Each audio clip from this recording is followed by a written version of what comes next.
SC, ST और OBCs के लीडरों का कहना है कि आखिर किस कौमी बिरादरी के साथ खड़ी है कांग्रेस पार्टी। इन सवालों के जवाब क्यों नहीं दे रहे राहुल गांधी। जिन SC, ST और OBCs की गुहार लगाते हैं राहुल गांधी, क्या अपने सियासी फायदे के लिए उन्हीं बिरादरियों के हकूक की उन्होंने कुर्बानी दे दी। लोकसभा इंतखाबात में इन बिरादरियों के रिजर्वेशन को 50% से बढ़ाने की कांग्रेस ने की थी बात, पर अब जम्मू कश्मीर में असेंबली इंतखाबात में किस मंसूबे को बढ़ाते हुए कांग्रेस नेशनल कॉन्फ्रेंस का देने जा रही है साथ। ये खबर क्या है, चलिए तफसील से जानते हैं। 18 सितंबर से जम्मू कश्मीर में शुरू होने वाले असेंबली इंतखाबात के लिए नेशनल कॉन्फ्रेंस और कांग्रेस के बीच में इत्तेहाद हुआ और इसी इत्तेहाद के बाद से ही लगातार से कंट्रोवर्सियां उठाई जा रही हैं। लगातार से ये बातें की जा रही हैं कि क्या कांग्रेस नेशनल कॉन्फ्रेंस के जारी किए गए मैनिफेस्टो के हक में है।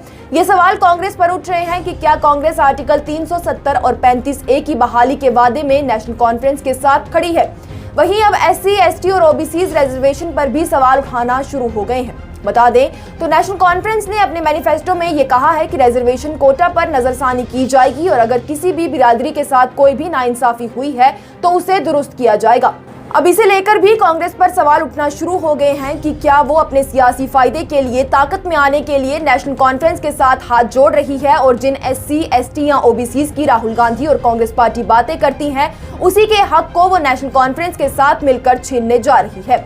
आपको बता दें तो आर्टिकल 370 और 35A के हटने के बाद ही लोकसभा में जम्मू कश्मीर के हवाले से शेड्यूल ट्राइब अमेंडमेंट बिल 2023 और शेड्यूल कास्ट अमेंडमेंट बिल 2023 को पास किया गया, जिससे कि पहाड़ी कबीला, गड्ढा ब्राह्मण, कोली, पडारी समेत दीगर बिरादरियों के लोगों को शेड्यूल ट्राइब का स्टेटस दिया गया। उन्हें भी ST में शामिल करके सरकारी कामों और सरकारी मुलाजमतों में ST कैटेगरी वाले फायदे दिए गए। इसी तरह से जम्मू कश्मीर में शेड्यूल कास्ट की लिस्ट में वाल्मीकि कम्युनिटी को भी शामिल किया गया, जो कि बरसों से इन सभी हकूक से महरूम थी। ये बात बिल्कुल सही है कि आर्टिकल 370 और 35A के हटने के बाद जब मरकज से जम्मू कश्मीर चलने लगा तो उसी के बाद ही यहाँ पर शेड्यूल कास्ट, शेड्यूल ट्राइब और OBCs के लिए रिजर्वेशन लाई गई, जो कि शायद पहले उन्हें नहीं मिलती थी। यहाँ बताते चलें तो पहाड़ी बिरादरी जम्मू कश्मीर के नौशहरा, कालाकोट, सुंदरबनी, राजौरी, थाना मंडी, सुरनकोट, पुंछ, हवेली, मेंढर, उड़ी और करना असेंबली सेगमेंट्स में बसती है और बीजेपी ने आर्टिकल 370 और 35A के हटने के बाद ही ये वादा किया था कि वो जम्मू कश्मीर में रहने वाले पहाड़ी, गुज्जर, बकरवाल, दलित और OBCs को वो सारे हक दिलाएंगे जिनके वो हकदार हैं। और जैसा कि उन्होंने किया भी, लोकसभा में ST अमेंडमेंट बिल 2023 और SC अमेंडमेंट बिल 2023 को पास करके। वहीं अब चूंकि जम्मू कश्मीर में असेंबली इंतखाबात होने जा रहे हैं, जिसके बाद यहां पर हुकूमत बनेगी और इसके लिए NC और कांग्रेस के बीच में इत्तेहाद हुआ है, इसके लिए कई सारे तज्जियाकार और लोग काफी ज्यादा परेशान भी हैं। लीगल एक्सपर्ट्स ने भी ये सवाल उठाए हैं।